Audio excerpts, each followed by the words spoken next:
agenda. For the consent items, I'll read out the title associated and the recommended motions printed on it.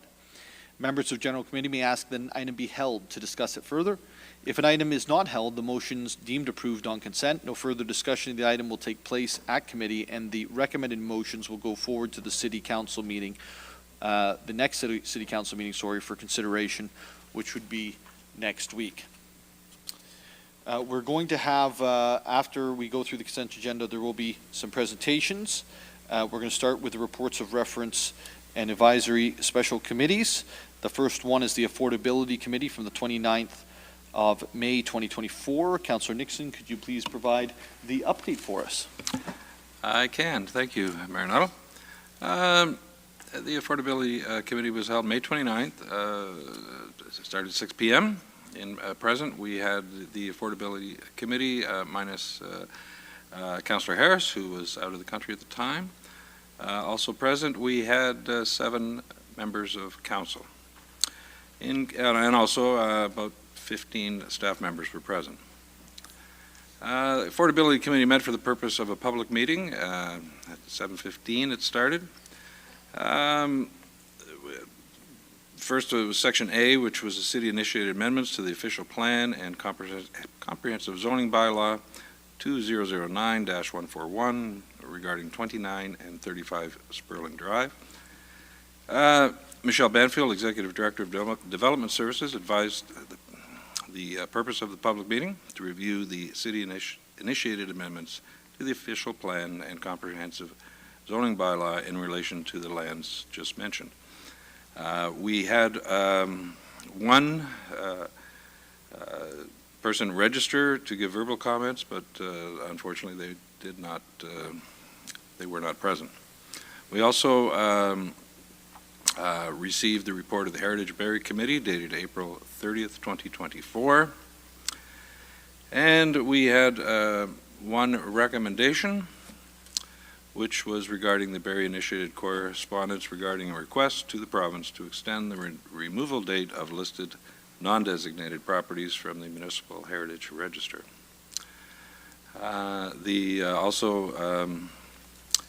We had one matter received regarding the 2024 Doors Open Barrie recommendation from the April 30th, 2024 Heritage Barrie report was considered at the May 8th, 2024 Affordability Committee meeting, and the matter was received and no further action was taken.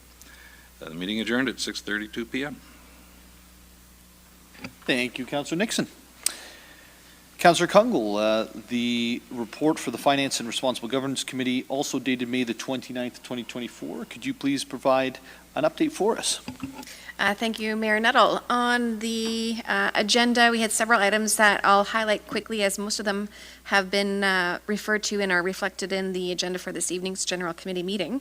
So we did commence the meeting at 4 p.m. on May the 29th. All members of Council and the Mayor were present for that. Part of the conversation did receive a report from the Investment Board and a International Relations Advisory Committee. Specific to the matters at hand that evening, we received a presentation concerning the Deloitte 2023 audited report. We did have discussion with Ms. Chung and staff, particularly Mr. Miller, and through the presentation, I think, had a good Q&A, but overall, high compliments to the Finance Department and all those involved in the work that went forward on that. So we did recommend adoption of the several recommendations after that. One is the 2023 audited consolidated financial statements that are on the agenda for this evening. We also recommend the adoption of the General Committee motion from November 29th that we dealt with, which was the memorandum concerning This Week in Barrie Legislative Assembly in Barrie Today. As well, we spoke to the correspondence concerning the site plan application for 55 to 57 McDonald Street and 61 to 67 Owen Street and 70 to 78 Worsley Street. Around that matter, that again was adopted at this meeting and is now on the agenda for General Committee tonight. We also recommended to General Committee for consideration the motion for correspondence concerning the new Lawn Chair Luminata concert series. We did receive, but we took no further action on a motion referred to us from General Committee from May the 8th regarding Shaq's World proposal for city budget support. There was dialogue around that, and I would refer members of the public to that recorded meeting for any components they're interested in there. And the meeting was adjourned at 5:56 p.m. Thank you, Councillor Kungle. So we're going to jump into the consent on the committee first. The first one is FRG 1, the 2023 audited consolidated financial statements. And that's approved on consent. FRG 2, which is deferred by motion 23G 277, the General Committee on November 29, 2023, circulation memorandum concerning This Week in Barrie legislative ads in Barrie Today. It's approved on consent. FRG 3, referred by motion 24G 118 at General Committee on May 8, 2024, correspondence concerning site plan application 55 to 57 McDonald Street, 61 to 67 Owen Street, and 70 to 78 Worsley Street. It's approved on consent. FRG 4, referred by motion 24G 119 at General Committee on May 8, 2024, correspondence concerning the new Lawn Chair Luminata concert series. And that is approved on consent.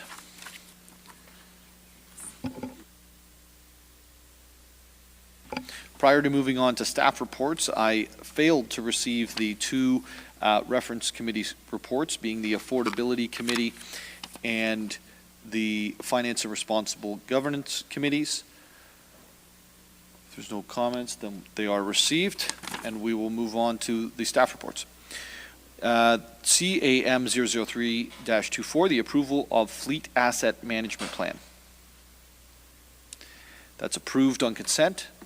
Amendment to the zoning bylaw, 338 Mapleview Drive East, Ward 9. That's approved on consent. Sorry, folks. There we go. DEV 024-24, zoning bylaw amendment, 27, 31, 33, 35, 41, and 43 Essa Road, 259 and 273 Innisfil Street. Hold, please. That's held by Councillor Harris. DEV 025-24, city-initiated official plan amendment and zoning bylaw amendment application for 29 and 35 Sperling Drive, Ward 3 in the City of Barrie. It's approved on consent. DEV 026-24, zoning bylaw amendment application 750 Lockhart Road, Barrie in Ward 10. Approved on consent. DEV 029-24, official plan amendment and zoning bylaw amendment application for 901 Essa Road and 13579 13 15 17 19 Brown Bear Street, Ward 7. That's approved on consent.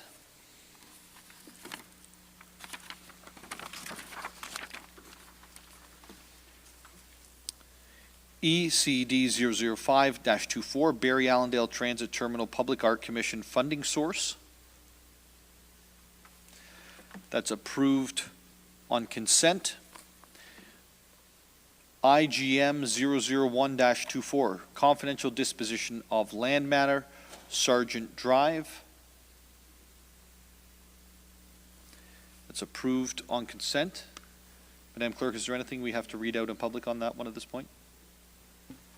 No, Mayor Nuttall. It'll be published on the General Committee minutes tomorrow. Okay, thank you.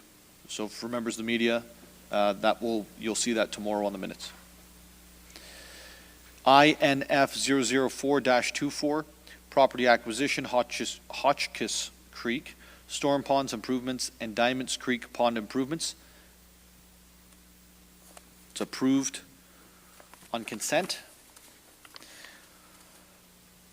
INF 005-24, water meter replacement program. It's approved on consent. IT 003-24, Excella cloud migration. 26-24, zoning bylaw amendment. And I believe that year I should stop.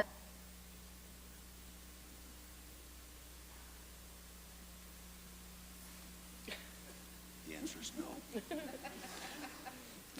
I don't know how to put that in the hold or the approved section of this. We'll go with approved. Okay, thank you. We're going to go back to presentations. First of all, from our wastewater folks, if you could come up for the presentation this evening. So Sherry Dymar, the floor is yours, and Councillor Negussi and Councillor Harvey both used to have Mars bars provided by you at their desks, and neither do now. And I'm not going to say who ate them, I'll need to get some more. but you owe them Mars bars, is all I'm trying to say.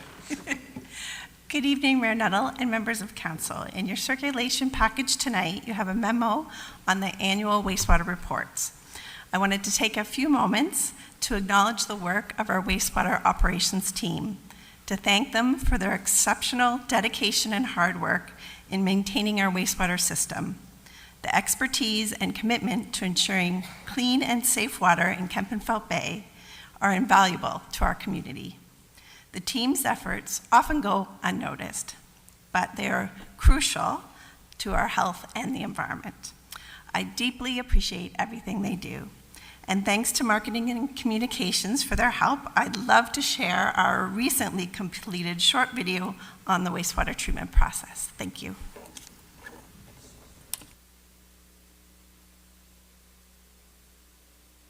The City of Barrie's wastewater operations branch operates and maintains a wastewater collection system with over 500 kilometers of sanitary sewers, 7 major pumping stations, and a wastewater treatment facility located on Bradford Street. In 2022, over 17 billion liters of wastewater was collected and treated at the facility. Here at Wastewater Operations, we take human waste and turn it into 3 useful products. 1. Treated effluent to make clean water that can go back into Lake Simcoe. 2. Fertilizers for farmers' fields. And 3. Energy in the form of a gas that can be converted into heat and electricity. How does this happen? Anything that goes down a toilet, sink, or drain in your home or business in Barrie is collected and properly treated. This material travels through our sanitary sewers and arrives at the treatment facility. Treating wastewater is a series of physical, chemical, and biological processes that remove contaminants, pollutants, and other undesirable material before returning the water to Kempenfelt Bay. We monitor the systems and processes 24/7 to ensure that the collection system and treatment facility are operated and maintained safely and efficiently. Here's the process.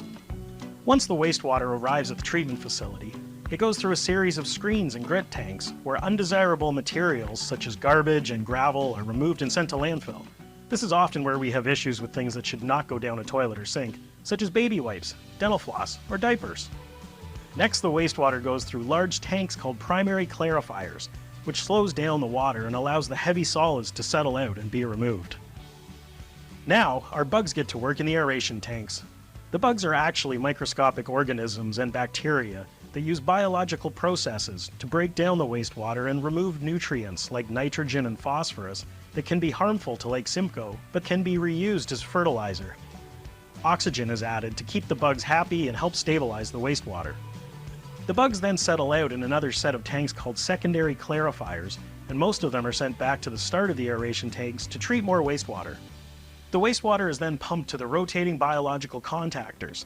This is another biological process that removes any nitrogen that's still in the wastewater. The wastewater then passes through sand filters, which remove any remaining small particles. Finally, the clear effluent water flows through a series of UV lights for disinfection and then out into Kempenfelt Bay. What happens to all of the solids that were removed? The solids that settle out in the primary clarifiers and any excess bugs are collected and transported to digester tanks. In the digesters, additional bacteria, similar to the bacteria in our own stomachs, stabilize the solids and convert them to biosolids, which can then be applied to farmers' fields as a fertilizer. The process of creating biosolids also produces a biogas that's captured and converted into electricity and heat, which are both reused within the treatment facility to offset electricity and heating costs. Using Barrie's waste, biogas is generated, which is then turned into electricity. That provides about 30% of the electricity we use here at the wastewater treatment facility. The city maintains high standards in wastewater treatment to ensure that Lake Simcoe remains clean and healthy. An in-house lab quickly tests and provides data so that all processes are constantly monitored to make sure provincial and federal standards are being maintained at all times. Because of the work of staff and the systems and processes in place, Barrie consistently produces some of the cleanest effluent water in the country. At the Wastewater Operations Branch, we work every day to ensure that waste is safely removed from Barrie homes and businesses, and that we continue to have a safe and healthy waterfront for all to enjoy.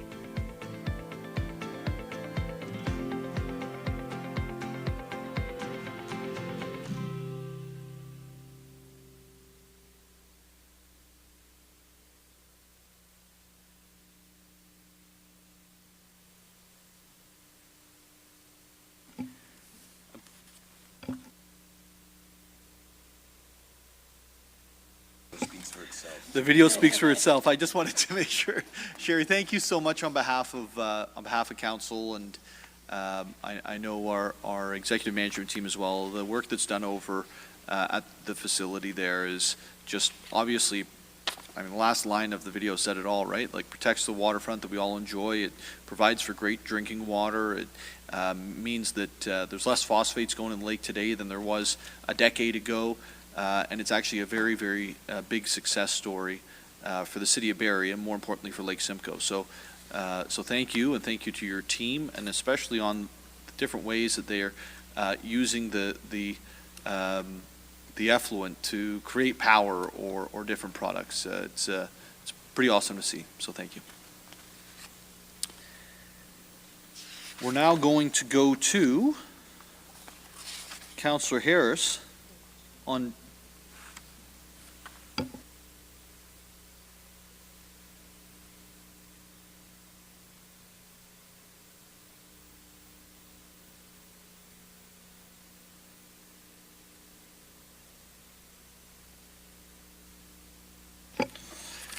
DEV 024-24. Councillor Harris. Thank you, Mayor Nuttall. I'll put the item on the floor as written, and I have an amendment.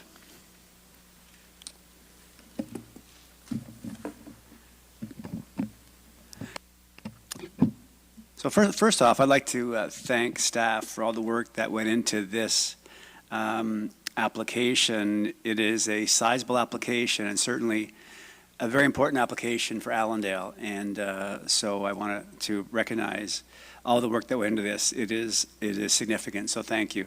With that noted, with all the work and all the details that have to be dealt with in such a large application, have really three items as one amendment, and just the really smaller items of detail, but have been communicated with staff and obviously the applicant, and we feel that would be certainly enhancements of the effort. So I will begin as follows. So I would like to amend that paragraph 2 be replaced with the following: that notwithstanding the provisions set out in table 4.6 parking standards in bylaw 2009-141, a minimum parking standard is not required on land zoned central area commercial with provisions hold C1 SB 662H166, and that paragraph 2E be replaced with the following: that notwithstanding section 6.3.7.1 of bylaw 2009-141, a minimum 3-meter wide landscape buffer along all side and rear lot lines is not required. However, a 2.5-meter landscape buffer is required along the Innisfil lot line for land zoned central area commercial with special provisions hold C1-1, SP-622, and H-166. And the last part, that paragraph 3 be replaced with the following: incorporation of a publicly accessible connection for direct community access from Innisfil Street to Esser Road and the Barrie Allendale Transit Terminal and Barrie Allendale Go service, and I can speak to those. Thank you. Just to confirm, the final one was 3C that you were replacing, not the entire 3. Pardon me, yeah, the paragraph 3C, be replaced with the following. Perfect. Thank you. Yeah, the floor is yours. Okay, thank you. So the first one is simply just a update regarding clarity from Bill 125, remove the city's ability to require a minimum parking ratio in the major transit station area. So that requirement's been removed. If I got that right, Ms. Stanfield, I see you nodding, thankfully. So that's one. And the other one was simply a very small adjustment to the landscape buffer on the Innisfil Street side of just 0.5 meter. And the final one was, the word that was used from the report, as you will know, was a trail. And we just wanted to make sure that there wasn't any anybody construe what a trail was. So felt that a connection was a more appropriate language given the style of connection. Some of you remember the Winruff that was described when it first came to council.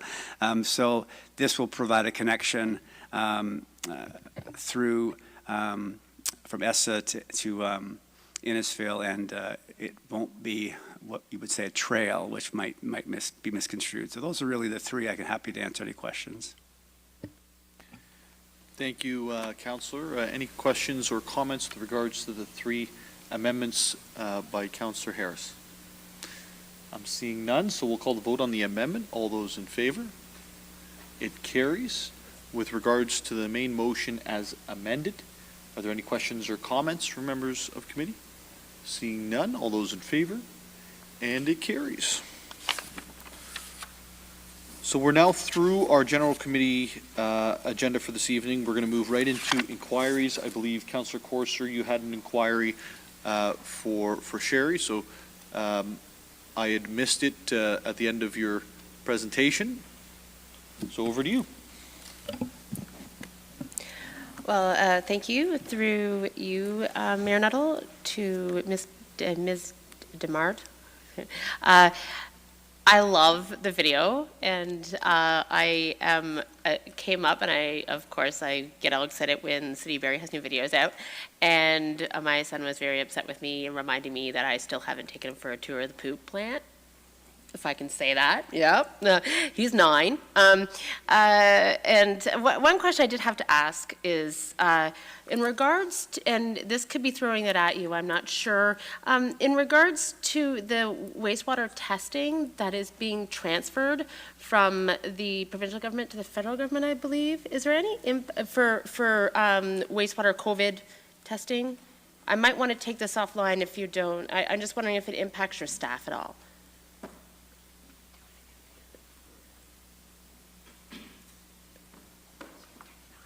I apologize for sandbagging.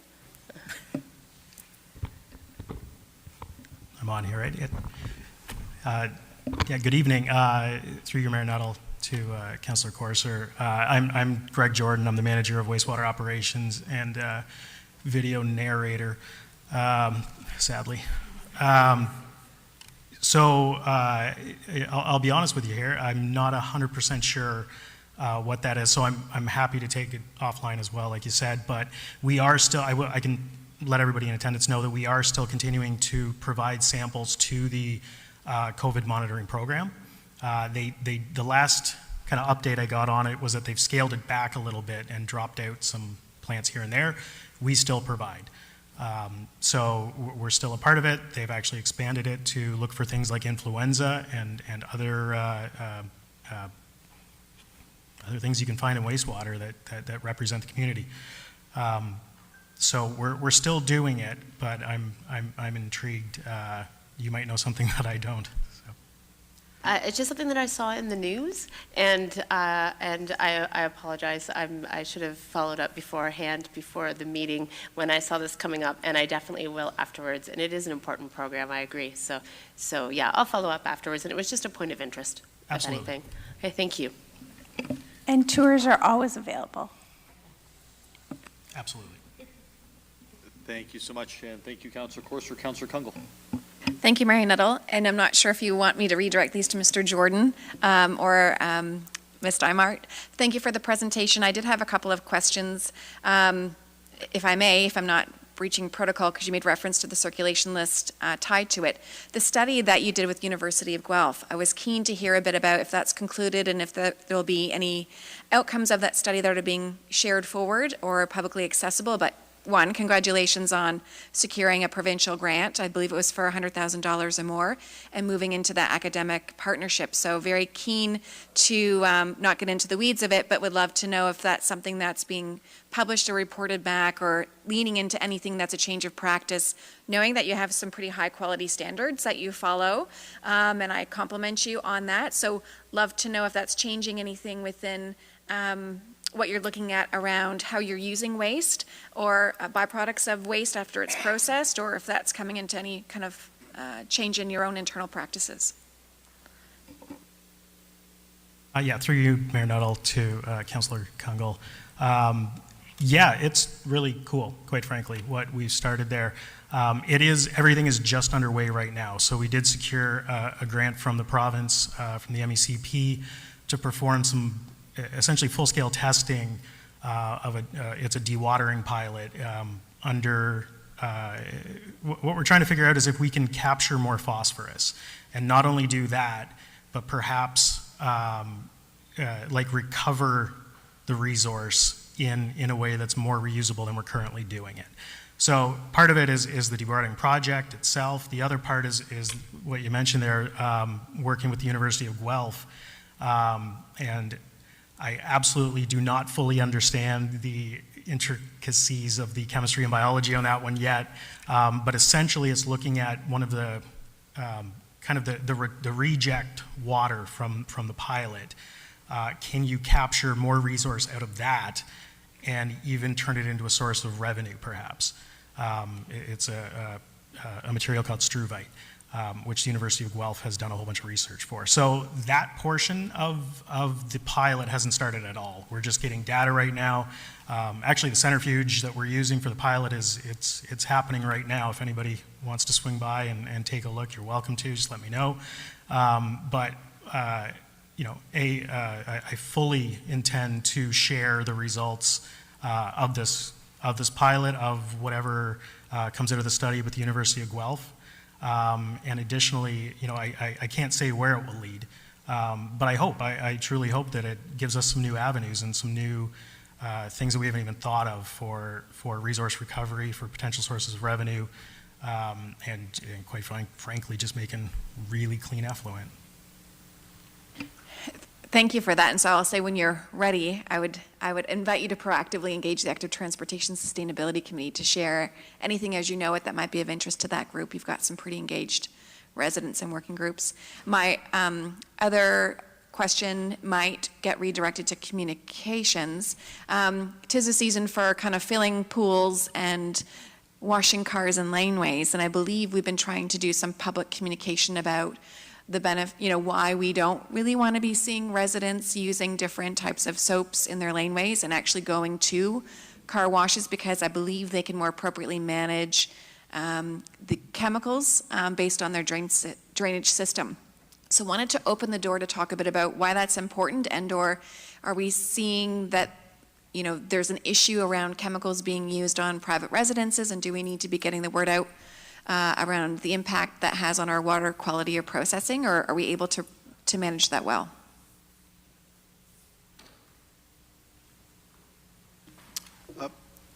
I'll try and take that. Through you, Mayor Nuttall, to Councillor Kungle. When cars are washed in private driveways, any waste water that comes from that ends up in the stormwater drains, which goes directly to the lake.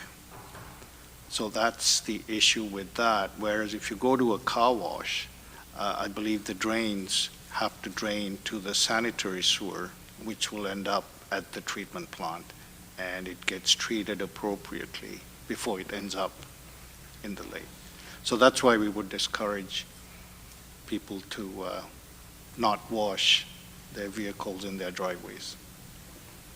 Thank you, Mr. Arrhenius-Sunderland. I appreciate that, and maybe good for us to kind of echo that and get that public messaging out there again as reminders, because I know with the warm weather, people are out and about and enjoying, I think, managing their properties in different ways and their assets in different ways. So I think that's good for awareness that maybe the public still doesn't maybe appreciate fully. I think separate from that, overall just compliments on the videos and to communications. So as we have international judges coming for Communities in Bloom, I think we're going to be looking at how the videos across departments, but in particular, things that you're doing around the water, wastewater, and treatment facilities. Those will become really great educational tools for us to showcase across departments, but in particular, that one was quite informative, and hopefully schools are picking that up and using it as opportunities to kind of also book tours, so well done.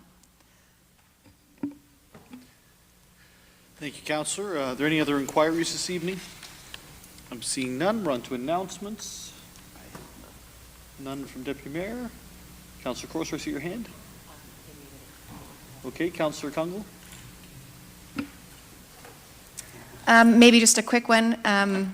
As being able to, as a Legion member and a Ward 3 councillor where the Legions resided, I will just say thank you to the City of Barrie for the work done on the D-Day celebrations and in partnerships with others. So it was really lovely to see so many people out. And so again, we have a lot of significant military events happening, including I think what you'll be talking about around 100th anniversary of RCAF, but in general, many compliments were heard back at the Legion and others, so I did want to just say thank you to all those. We know a lot of logistics are involved. It was a lovely day to be together and commemorating those that fought and served. Yeah, thank you, Councillor Kungle. Councillor Harvey. Yeah, thank you, Mayor Nuttall. Yeah, just again to remind people about the upcoming Ward 6 and 7 combined town hall on Monday, the 24th at 6:30 p.m. at the Peggy Hill Community Center in the upper level community room. And also to Ward 6 and 7 residents to keep their eye on their mailbox over the next few days as the Ward 6 and 7 new combined newsletter advertising the town hall along with an update has gone out earlier this week. Thank you so much, Councillor Harvey and Councillor Corser. Okay, perfect. Are there any other announcements around the table? Seeing none, I have a couple, and I may actually go back to Councillor Kungle on the RCAF 100th anniversary because I don't have the notes in front of me. This weekend is the Barrie Air Show. It's running from the 14th to 16th, so Friday until Sunday. It's going to be an incredible event in downtown. Certainly make sure that you get the opportunity to go and check it out. We have a drone show on Friday night along with some entertainment before that at Meridian Place.